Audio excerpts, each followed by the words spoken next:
জান্নাতে তারাই যাবে যারা সহজ সরল দিলের অধিকারী, যে যেটা জিহ্বায় লারে সেটা ঘুমের ভিতরেও প্রকাশ পায়।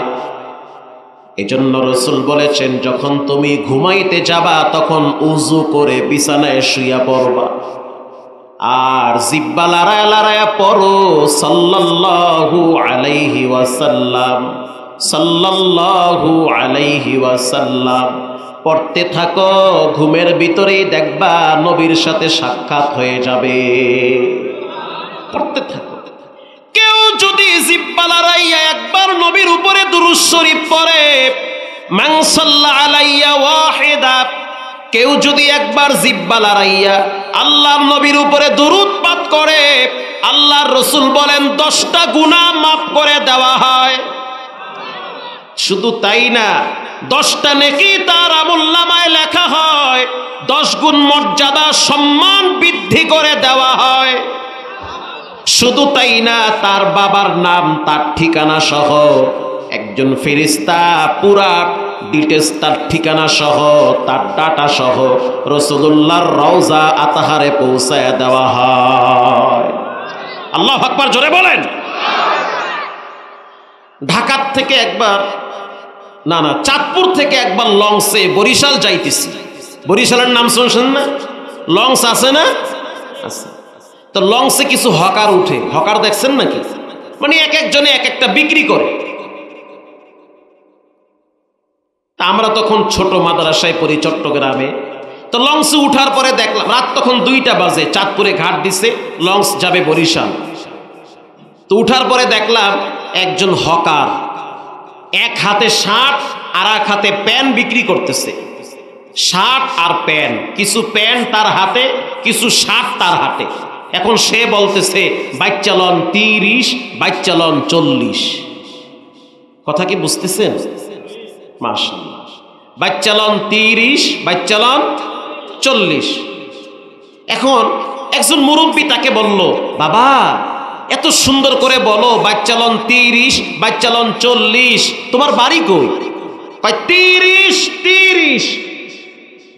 তোমার নাম কি? কয় 40। ও আল্লাহ, কয় কি? তার মানে তাকে যাই জিজ্ঞেস করে সে বলে 30 আর এটা তার জিকির, মানে অটো হয়ে গেছে গা, ঘুমের ভিতরে এটাই কয়। বিশ্বাস করেন, চোখে দেখা একটা না কতগুলা হিসাব ছাড়া এই বেচারায় বেচা বিক্রি কইরা আমাকে পাশে আইয়া হইয়া রয়েছে। সব বেচার পরে 30 আর 40 টাকা প্যান কি একেবারে আপনার গামছা দিয়ে আর প্যাকেট করা কি স্পেশাল থাকে? ওইটা বেচে আবার ঝাড়ু দেয়, ওইটা আবার মাথার নিচে দিয়ে হইয়াও থাকে। কথা কন না কার? আবার খাওয়ার টাইমে দেখি বিছাইয়া রুটি আর কলাও খায়। ওইটা হেই প্যান আর হেই শার্ট মাথায় দিয়ে হইয়া রয়েছে। আমরাও পাশে শুয়ে রয়েছি। ঘুমের ভিতরে হঠাৎ চিল্লান মারছে 30। এত ঘুমাইতেছে, যেই কইছে 30 একটা উঠতে মারছে দৌড়। ঘুমন্ত ব্যক্তির পাশে যদি হঠাৎ চিৎকার মারে তার তো মাথা ঠিক থাকে না। যখন দৌড় মারতেছে লঞ্চের চুকানম্যান নিচে বয়ে রয়েছে, হে টাইনা বেরা কয় তুই কই যাও? আমি তো মনে করছি লঞ্চ বুঝি পানির তলে যায়। তখন আমরা চিন্তা করলাম, ওরে আল্লাহ, এই জন্যই তো বলা হয়েছে আল্লাহর জিকির জিহ্বায় রাখবা, আল্লাহ স্মরণ জিহ্বায় রাখবা, বেশি বেশি কোরআন পড়বা, বেশি বেশি আল্লাহকে ডাকবা, বেশি বেশি দুরূদ শরীফ পড়বা। এটা জিহ্বায় লাইগা গেলে কলিজায় লাইগা যায়, মরার সময় আল্লাহর নাম মুখ থেকে বেরিয়ে যায়। ঠিক না ব্যাঠি? ইয়াউমা লা ইয়ানফাউ মালুন ওয়ালা বানুন, কিয়ামতের দিন মাল কাজে আসবে না, সন্তান কাজে আসবে না। ইল্লা মান আতাল্লাহা বিকলবিন সালিম, একমাত্র পরিষ্কার অন্তরটাই কাজে আসবে। যার দিল যত ভালো তার মর্যাদা রবের কাছে তত বেশি। সুবহানাল্লাহ বলে। বর্তমান বাইতুল্লাহ শরীফের একজন ইমামের নাম হলো ইয়াসিদ দোসারি। বাইতুল্লাহ শরীফের সবচেয়ে কম বয়সী ইমাম, যার তেলাওয়াত শুনলে মনে হয় যেন মৃত মানুষও জীবিত হয়ে যায়। আল্লাহু আকবার, মানে মনে হয় এত চমৎকার তেলাওয়াত। সবচেয়ে কম বয়সী ইমাম ইয়াসিদ দোসারি আমি প্রায় রমজান মাসে বাইতুল্লাহে থাকি, তারাবি ওখানে আদায় করি। তো ইয়াসির দোসারি এই রমজানে সাংবাদিকদের কাছে একটা সাক্ষাৎকার দিয়েছে। সেই সাক্ষাৎকারটা আমার কাছে এখনো আছে। ইয়াসির দোসারি বলেন, রমজান মাস, খানায় কাবা, জুমার সময় জুমার খুতবা দেওয়ার জন্য আমার নাম যখন ঘোষণা হইল, 5 জন ইমাম পালাক্রমে এক একজনের নাম সিরিয়ালে আসে। ইয়াসির দোসারি বলেন, আমার নাম ঘোষণা হইল, আমি জুমার খুতবা দেওয়ার জন্য খানায় কাবা বাইতুল্লাহে দাঁড়ায় গেলাম। আল্লাহু আকবার। প্রচন্ড রোদের তাপ, লক্ষ লক্ষ মানুষ খানায় কাবার চতুর্দিকে বসে আছে। এক একজনে কাপড় পেঁচাইয়া পাগলের মতো রবের প্রেমে পাগল হয়ে হাবুডুবু খাইতেছে। ইয়াসির দোসারি বলেন, জুমার খুতবা দেওয়ার জন্য যখন আমি দাঁড়ায় গেলাম, জুমার খুতবা পড়তেছি, আল্লাহুম্মা লাকাল হামদু কুল্লু ওয়া লাকাশ শুকরু কুল্লু, লাকাল হামদু বিল ঈমান ওয়া লাকাশ শুকরু বিল ইসলাম। প্রথম শুকরিয়া রব্বুল আলামিন, তোমার দরবারে কোটি কোটি শুকরিয়া, তুমি আমারে মুসলমান বানাইছো। আরো জোরে ভলিউম বাড়ায়া দিয়ে বলেন সুবহানাল্লাহ। ওয়ালাকাল হামদু বিল ঈমান, তুমি আমাকে ঈমানের নূর দান করেছো। ওয়ালাকাশ শুকরু বিল ইসলাম, আমার ধর্ম, আমাদের ধর্ম হলো পিওর ধর্ম ইসলাম। ওয়ালাকাশ শুকরু বিল কুরআন, তোমার দরবারে কোটি কোটি শুকরিয়া, তুমি আমারে কোরআনের নূর সিনার ভিতরে দান করেছো। যেই কোরআন শোনার জন্য রমজান মাসে বাইতুল্লাহর চতুর্দিকে প্রায় 40 লক্ষ মানুষ দাঁড়িয়ে যায়। চমৎকার তেলাওয়াত দোসারির, আই হাই পড়ার মজা কি! যুবক ভাইয়েরা আমার, পাবজি, ফ্রি ফায়ার, টিকটক বন্ধ করে দাও। ঘুমাইতে ঘুমাইতে মোবাইল টিপো আর ল্যাংটা নাচ গান নিয়ে ব্যস্ত। হঠাৎ যদি মরণ হয়, বেঈমান হয়ে মরা লাগবে। ঘুমাবার আগে মোবাইলের যত ফাংশন আছে বন্ধ করে দিয়ে, যদি মোবাইল টিপতি মনে চায়, কানের পাশে শায়েখদের, বড় বড় শায়েখদের কোরআন তেলাওয়াত বাজাবা। কোরআন তেলাওয়াত শুনতে শুনতে ঘুমিয়ে যাও, সারা রাত নফল নামাজের নেকি আমল নামায় জমা হয়ে যাবে। কোরআন তেলাওয়াত চালু করে দাও। ইয়াসির দোসারি বলেন, প্রথম রাকাতে সূরা হাশরের শেষ আয়াতগুলা পড়া শুরু করলাম। হুয়াল্লাহুল্লাযী লা ইলাহা ইল্লা হু আলিমুল গায়বি ওয়াশ শাহাদাতি হুয়ার রাহমানুর রহিম।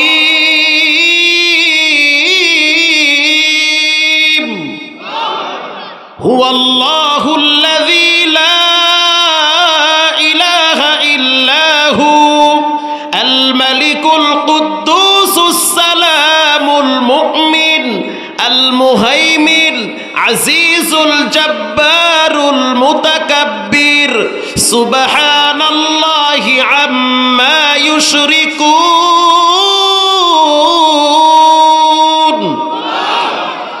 আমি যখন তেলাওয়াত শুরু করলাম, তেলাওয়াতের ভিতরে আবেগ ছিল, ভালোবাসা ছিল, রবের ভয় ছিল।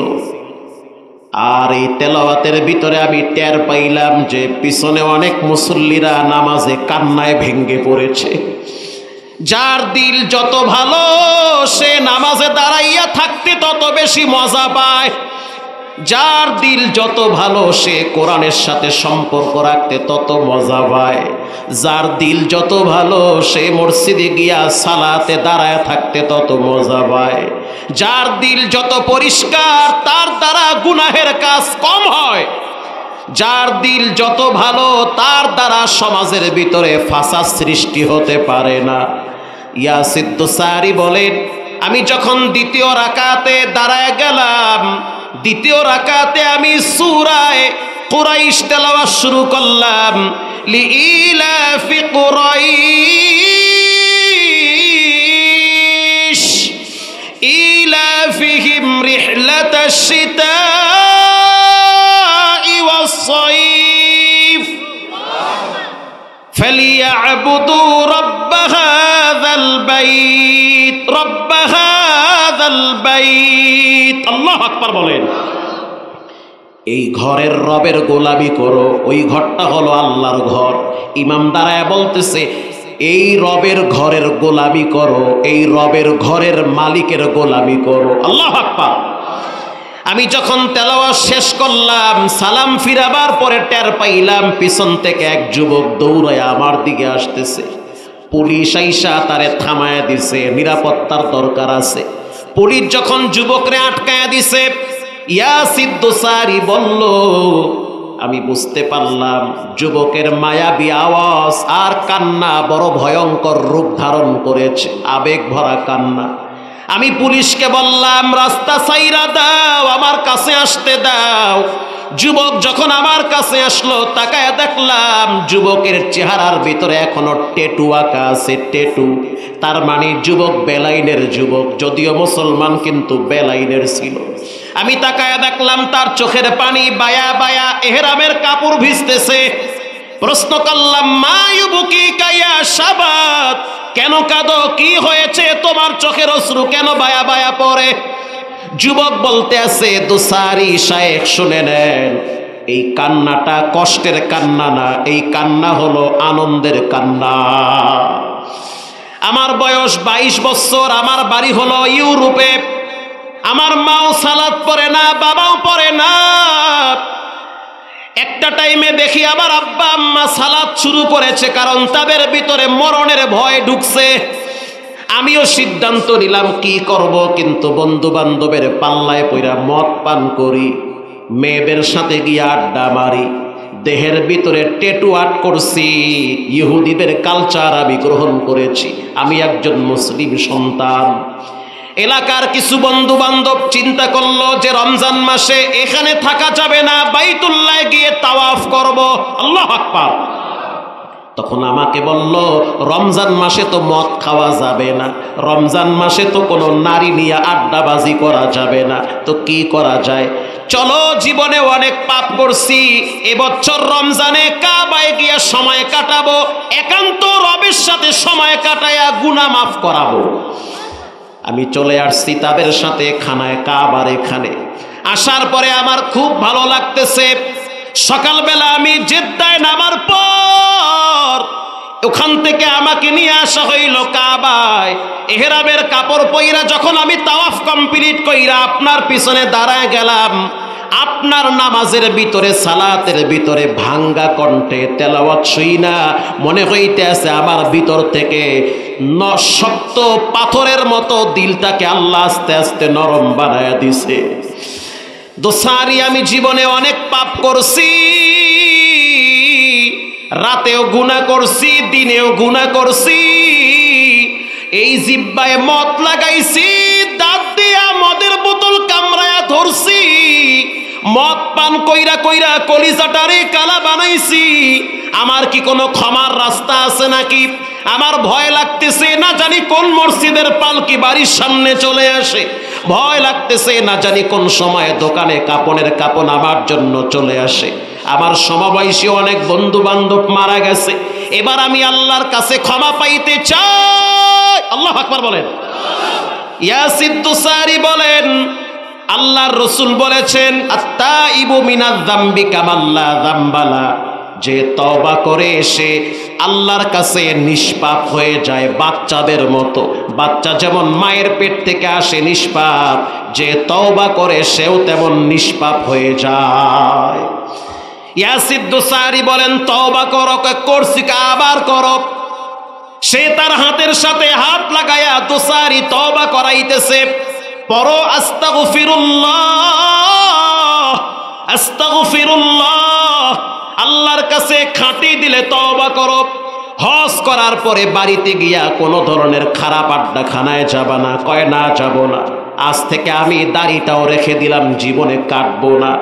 দোসারি বলেন, ইয়াউমা লা ইয়ানফাউ মালু ওয়ালা বানুন, কিয়ামতের দিন মানুষের সম্পদ কাজে আসবে না, মাল কাজে আসবে না, সন্তান কাজে আসবে না, একমাত্র তওবাকারী কলিজাটাই কাজে আসবে। আল্লাহু আকবার বলেন। যারা তওবা করে তাদের দিল ফ্রেশ থাকে। এজন্য ভালো দিলওয়ালা মানুষ হন। গেটাবের নাম মুসলমানি না, আত্মাটাকে পরিশুদ্ধ করার নামই হলো মুসলমানি। অন্তরটাকে পরিষ্কার বানায় নেন। আল্লাহর রাসূল বলেন, আকসিরু যিকরাহা বিমিল লাযযাতিল মাউত, মৃত্যুর কথা বেশি বেশি স্মরণ করো, দিল নরম হয়ে যাবে। কবরের কথা স্মরণ করো, দিল নরম হয়ে যাবে। আরো মজার বিষয় হলো, এরকম কিছু দিলওয়ালা সাহাবীদের ঘটনা বুখারী শরীফে আসছে। আল্লাহু আকবার বলেন। একজন মহিলা সাহাবী ইশারের নামাজের টাইমে আবু হুরায়রাকে ডাক দিয়েছে। তামবিহুল গাফিলিন আসছে, ইয়া আবা হুরায়রা তাআল, আবু হুরায়রা একটু কাছে আসো। কেন? এই জন্য কাছে আসবো যে আমি এমন একটা ঝামেলায় পড়ছি যেটা তোমার মাধ্যমে সমাধান করতে চাই। কষ্ট হয় আপনাদের? আমি কি দোয়া করে দিব? আবু হুরায়রা বলতে আছে, কি সমস্যায় পড়লা? পর্দার ভিতরের মা বোনেরা শুনে নেন, সাবধান হয়ে যান মা, আল্লাহর আযাব থেকে নিজেকে বাঁচান, কবরের আযাব থেকে নিজেকে বাঁচান। কবরে কোনো পীরের পরিচয় চলবে না, মুর্শিদের পরিচয় চলবে না, কে সালাফি কে হানাফি এই পরিচয় কবরে চলবে না। কবরে পরিচয় একটাই চলবে, লা ইলাহা। কার ঈমান আছে কার ঈমান নাই এই পরিচয়টা কবরে চলবে। প্রিয় ভাইরা আমার, মহিলা এবার যখন বলল, আবু হুরায়রা আমি তো মারাত্মক গুনাহ করছি। কি করলা? বলে আমি জেনা করছি। আচ্ছা, তারপরে? বলে আমি জেনা করার পরে প্রেগনেন্ট হইছি। আচ্ছা, তারপর? বাচ্চা পেটের ভিতরে বড় হইছে। তারপর? সেই বাচ্চাকে আমি নিজের হাতে হত্যা করছি। আবু হুরায়রা বলতে আছে, তুমি বিনাশ হয়ে যাও, হালাক হয়ে যাও। একই তো নিজে গোপনে জেনা করলা, আবার বাচ্চাটারে কেন হত্যা করলা? মহিলা বলতে আছে, আবু হুরায়রা আমার কি কোনো ক্ষমার দরওয়াজা আছে নাকি? আল্লাহ কি আমারে মাফ করবে নাকি? আবু হুরায়রা বলতে আছে, সেটা আমি জানি না, তুমি দূর হও। মহিলাটা যখন বলল, আবু হুরায়রা যেভাবেই হোক আমার ক্ষমা পাওয়া লাগবে।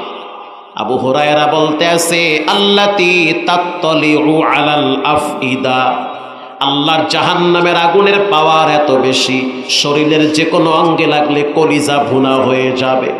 জাহান্নামের আগুন থেকে যদি বাঁচতে চাও তাহলে রবের কাছে গোপনে তওবা করো। আল্লাহু আকবার। এটা বইলা আবু হুরায়রা চলে গেছে রাসূলের দরবারে। যাওয়ার পরে বলতে আছে, ওগো আল্লাহর হাবিব, একজন মহিলার ছিল, জেনা করছে, বাচ্চা পেটে আসছে, বাচ্চা ভূমিষ্ঠ হয়েছে, আবার গলা টিপে হত্যা করেছে। ওই মহিলার কি কোনো ক্ষমার রাস্তা আছে নাকি? আল্লাহর হাবিব বলতে আছে, আবু হুরায়রা তুমি কি বলছো মহিলাটারে? আবু হুরায়রা বলতে আছে, আমি মহিলাটারে বলছি দূর হ, আল্লাহর আযাব বড় কঠিন। আল্লাহর রাসূল বলতে আছে, আবু হুরায়রা আল্লাহর আযাব যেমন কঠিন, আল্লাহর দয়া মায়াও তার চেয়ে আরো বড় মারাত্মক। আল্লাহু আকবার। আল্লাহর দয়ার কোনো কমতি নাই। বড় বড় বেঈমানকেও আল্লাহ ক্ষমা করে দেয়। আবু হুরায়রা একটু আগেই তো হযরত জিবরাইল কোরআনের আয়াত নিয়ে আসছে, ইল্লা মান তাবা ওয়া আমানা ওয়া আমিলা আমালান সালিহা। আবু হুরায়রা শুনে নাও, আল্লাহ পাক বলেছেন, কেউ যদি ঈমান আনার পরে গুনাহ করে, ঈমান আনার পরে গুনাহ করে, যেমন আমরা ঈমান আনছি আপনারাও আনছেন, ঈমান আনার পরে গোপনে অপরাধ পাপ আছে না নাই? গোপনে পাপ আপনারাও করছেন, অনেকেই গোপনে পাপ করে। আল্লাহ পাক বলেন, নবী আপনি সুসংবাদ দেন, ঈমান আনার পরে কেউ যদি গুনাহ করে, গুনাহ করার পরে আবার যদি তওবা করে, সুসংবাদ দেন, তওবা করার সাথে সাথে গুনাহটাকে দূরে সরায়া দিয়া ওই জায়গায় নেকি দিয়ে পূরণ করে দেওয়া হয়। মহিলাটারে সুসংবাদ জানায় দেন রব্বুল আলামিন সেই মহিলার যত গুনাহ ছিল, জিনার গুনাহ, বাচ্চা হত্যার গুনাহ, দুটাই মাফ করে দিয়েছে। এজন্য ভাইরা আমার, কিয়ামতের দিন সম্পদ কাজে আসবে না, সন্তান কাজে আসবে না। সন্তান তো দুনিয়ায় জীবিত থাকতেই অনেক সময় মা বাবার কাজে আসে না। এই নওগাঁর ভিতরে এমনও ঘটনা ঘটছে, বাবার লাশ কবরে রাইখা ছেলে মেয়েরা বাবার সম্পদ নিয়ে মারামারি কইরা রক্তপাত ঘটাইছে। কথা কন না কা? বাবার লাশ কবরে রাখছে, লাশ কবরে রাইখা এরপরে ভাই বোন বৈশা জমিন নিয়া মারামারি করে, অথচ বাবায় কবরে শাস্তি পায়। এজন্য অনুরোধ করে বলি, মরার আগে দুই একটা ফ্যান মসজিদে দিবেন, মরার আগে দুই একটা লাইট মাদ্রাসায় লাগায় দেন, মরার আগে দুই এক বস্তা সিমেন্ট মাদ্রাসায় দেন। ছেলে মেয়ে যদি দোয়া নাও করে, মাদ্রাসার প্রতিটা ইট আপনার জন্য নেয়ামত হয়ে যাবে। আপনার সন্তানরা যদি দোয়াটা নাও করে, কসম আল্লাহর এই মাটি আপনার জন্য সাক্ষী হয়ে দাঁড়াবে। আল্লাহ কোরআনে বলেন, ইয়াউমাইযিন তুহাদ্দিসু আখবারাহা,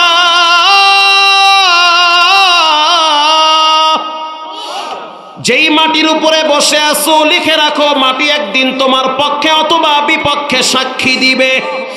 এজন্য ভালো কাজ যদি করেন মাটি আপনার পক্ষে সাক্ষী দিবে, খারাপ কাজ যদি করেন মাটি আপনার বিরুদ্ধে সাক্ষী দিবে।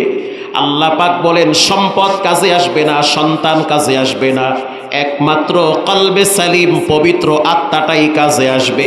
অনুরোধ করে বলি, পায়ে হাত দিয়ে বলি, নিজের আমল নিজের কাছে, নিজের সালাত নিজের কাছে, নিজের আখলাক নিজের কাছে। কখনোই অন্যকে নিয়ে চিন্তা করবেন না, আগে নিজের ফ্যামিলি নিয়ে চিন্তা করেন। কথা কন না কা? নিজের ছেলে নামাজ পড়লো কিনা খবর নেন, নিজের স্ত্রীর নামাজ পড়লো কিনা খবর নেন, নিজে কতটুকুন বহিদ পন্থায় জীবন চালান খবর নেন। কারণ হারাম মাল দ্বারা দেহ যদি লালন পালন হয়, ওটা কোনোদিন জান্নাতে যাবে না। প্রিয় ভাইয়েরা আমার, এজন্য দিলটারে পরিষ্কার বানান। বুখারী শরীফের হাদিস, 3 যুবকের ঘটনা, এটা মুসলিম শরীফে আসছে। আল্লাহর রাসূল বলেন, 3 জন যুবক সফর করার জন্য দামেস্কে রওনা হয়েছে। কিছু দূর যাওয়ার পরে যখন ঝড় তুফান শুরু হয়ে গেল, ঝড় তুফান বুঝেন আপনারা? মরুভূমির ভিতরে যদি ঝড় তুফান শুরু হয়, তখন মানুষ বালুর কারণে চোখে দেখে না। 3 জন যুবক সিদ্ধান্ত নিল কি করা যায়, বলে গর্তের ভিতরে আশ্রয় নাও। 3 জনই গর্তের ভিতরে আশ্রয় নিয়েছে। যখন গর্তের ভিতরে আশ্রয় নিল, তখন তো আর মোবাইল ছিল না, টেলিফোন ছিল না, যোগাযোগের কোনো মাধ্যম নাই। বিপদে যদি কেউ পড়ে, তাকে দেখার একজন আছেন, তিনি হলেন কে? আরো জোরে বলেন, কে? এমন চিপায় পড়ছেন, কেউ শুনে না আপনার কথা, কেউ দেখেও নাই আপনি কি পরিমাণ বিপদে আছেন। অপেক্ষায় থাকেন, আপনার জীবনের কিছু ভালো কাজের কারণে আপনার রব আপনাকে নিজ কুদরতি হাতে সহযোগিতা করবে। এবার 3 জন যুবক সিদ্ধান্ত নিল, গুহার ভিতরে পালাও, আশ্রয় নাও। আল্লাহর রাসূল বলেন, গুহার ভিতরে 3 জন যুবক আশ্রয় নিয়েছে, পাথরের গুহা। যখন আশ্রয় নিল, একটু পরে বাতাসের ধাক্কায় একটা বড় পাথর আইসা গুহার মুখটা আটকে গেছে। ভাষা কি বুঝতেছেন? গুহার মুখ একেবারে লাইগা গেছে গা, এইটা আর সরে না, পাথর, বিশাল পাথর। যখন গুহার মুখটা ফেসে গেল, এবার 3 জন যুবক শ্বাস টানতে পারে না।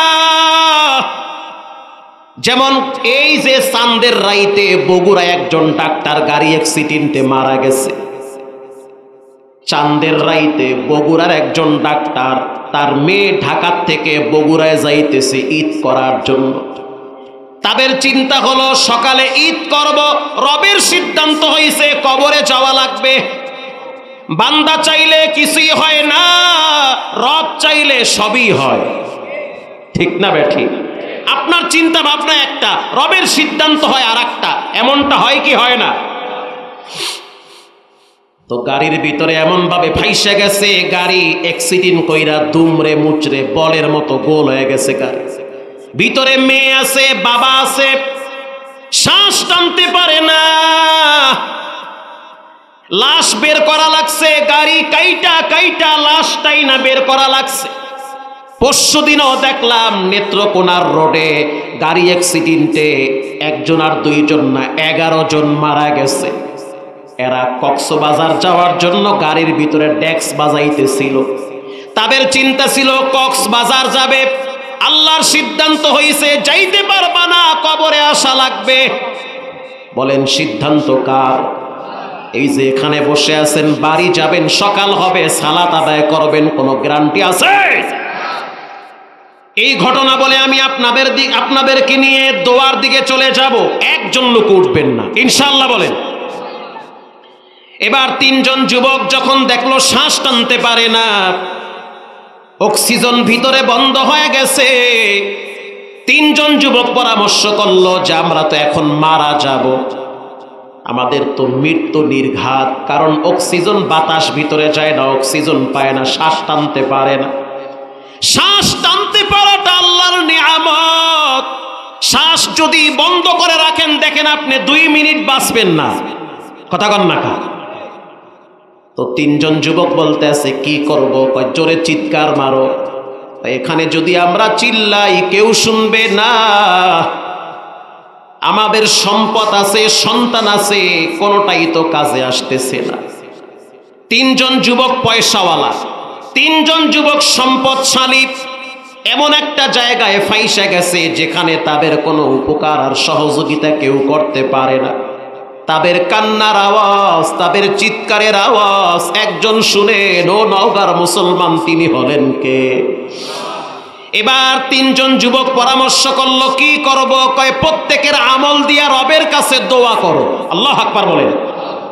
প্রথম যুবক গর্তের ভিতরে কোনায় বৈশা চোখের পানি ছেড়ে দিয়েছে, আর 2টা হাত তুলে বলতে আছে, আল্লাহুম্মা কানা লি আবাওয়াহু শাইখান কাবীরা,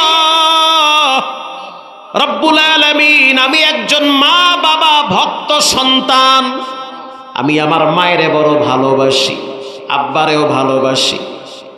আল্লাহ আপনি তো জানেন প্রতিদিন সকালবেলা আমি বকরির থেকে দুধ দহন করে আমি আমার মায়েরে পান করাই। ঘটনাক্রমে একটা গাছ কেনার জন্য আমি নদী পার হয়ে ওপার গেছি। আমি কি বানায়া বলতেছি? আস্তে বলবেন না, জোরে বলেন। এটা হাদিসের ঘটনা, গুগলে সার্চ দেন, স্পষ্ট রাসূলুল্লাহর হাদিস চলে আসবে। পরিষ্কার হাদিস, দুর্বল না, শক্ত হাদিস। আল্লাহু আকবার। রবের সাহায্য লাগবে, লাগবে কি লাগবে না? আর সাহায্য পাওয়ার আগে দিলটারে পরিষ্কার করা লাগবে। এবার প্রথম যুবক বলল, আমি গাছ কেনার জন্য নদী পার হইছি, আস্তে আস্তে অনেক রাত হয়ে গেছি, আইসা দেখি আমার বাচ্চারাও ঘুমায়, মাও ঘুমায়। আমি তখন বকরির থেকে দুধ দহন করে মা যতক্ষণ না জাগ্রত হয়েছে ততক্ষণ দুধের গ্লাস নিয়ে আমি পাশে বসেছিলাম। আমার বাচ্চাগুলা টের পাইছে, আমার কাছে আইসা বলে, আব্বু বকরির দুধ আমাদেরকে পান করাও। দয়ার মালিক আল্লাহ, আমি আমার সন্তানদেরকে বলছি, সন্তান, আমার মা যতক্ষণ দুধ পান না করবে ততক্ষণ তোমাদেরকে দিব না। আমি আমার সন্তানের চাইতো মায়ের ভালোবাসি। ওই ডিমের কাজ যদি তোমার কাছে পছন্দ হয় তাহলে পাথর সরায়া দাও। আল্লাহর রাসূল বলেন, বলার সাথে সাথে পাথরটা একটু করে সরে গিয়েছে। আল্লাহু আকবার বলেন। তার মানে মায়ের যে খেদমত করছিল কবুল করেছেন কে? দোয়া করছে, আল্লাহুম্মা কানা লি আবাওয়াহু শাইখান কাবীরা, আমি আমার বৃদ্ধ মা বাবারে বড় ভালোবাসি, দুধ পান করাই, পাথর সরায়া দেন।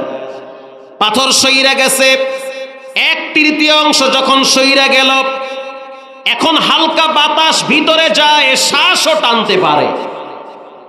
এবার দ্বিতীয় যুবক গর্তের কোনায় বসে আল্লাহর দরবারে আবার হাত তুইলা কান্দা শুরু করছে। রব্বুল আলামিন, কি দোয়া করে দিব? উঠা বসা করেন যে। দ্বিতীয় যুবক আল্লাহর দরবারে দোয়া শুরু করছে, রব্বুল আলামিন, আমি আমার চাচাতো বোনকে ভালোবাসতাম। কাকে? চাচাতো বোনকে। আমার চাচাতো বোন অনেক সুন্দর, সুশ্রী, অত্যন্ত চমৎকার সুন্দরী আমার চাচাতো বোন। ঘটনাক্রমে একদিন রাত্রিবেলা চাচায় ঘরে ছিল না, আমি চাচার ঘরে গেলাম, গিয়া দেখলাম চাচাও নাই, চাচিও নাই। আমি আমার চাচাতো বোনের সাথে খারাপ কাজ করার জন্য হাতটা বাড়াইছি। তখন আমার চাচাতো বোন বলেছিল, ভাই শুনে নাও, ইন্নী আখাফুল্লাহ, আমি আল্লাহরে ডরাই। নাপাক দেহ নিয়া কবরে যাইতে চাই না, হারাম দৃশ্য নিয়া কবরে যেতে চাই না, আল্লাহরে ডরাও। দয়ার মালিক আল্লাহ চাচাতো বোন যখন বলেছে আল্লাহরে ডরাও, সাথে সাথে আমি চাচাতো বোনের দিকে হাতটা না বাড়ায়া গুটায়া নিছি। আর আমি আপনার দরবারে পড়েছিলাম, রব্বুল আলামিন আস্তাগফিরুল্লাহ, আপনি আমাকে হিফাজত করেন, আমাকে বাঁচান, গুনাহের থেকে আমাকে বাঁচায় রাখেন। ওই দিন চাইলে আমি চাচাতো বোনের সাথে বিছানায় শুইতে পারতাম, কিন্তু শুই নাই। চাইলে আমি জিনা করতে পারতাম, কিন্তু রব্বুল আলামিন তোমার ডরে জিনা করি নাই। ওই দিনের আমল যদি পছন্দ হয় তাহলে পাথরের গজব সরায়া দাও। আল্লাহর রাসূল বলেন, বলার সাথে সাথে পাথর অর্ধেক সইরা গেছে। তৃতীয় যুবক হাত তুইলা বলে, আমি একজন ব্যবসায়ী আল্লাহ, আমার বাড়িতে একজন কর্মচারী কাজ করত, ঘটনাক্রমে 1 মাস কাজ কইরা বেতন না নিয়া বাড়ি চলে গেছে।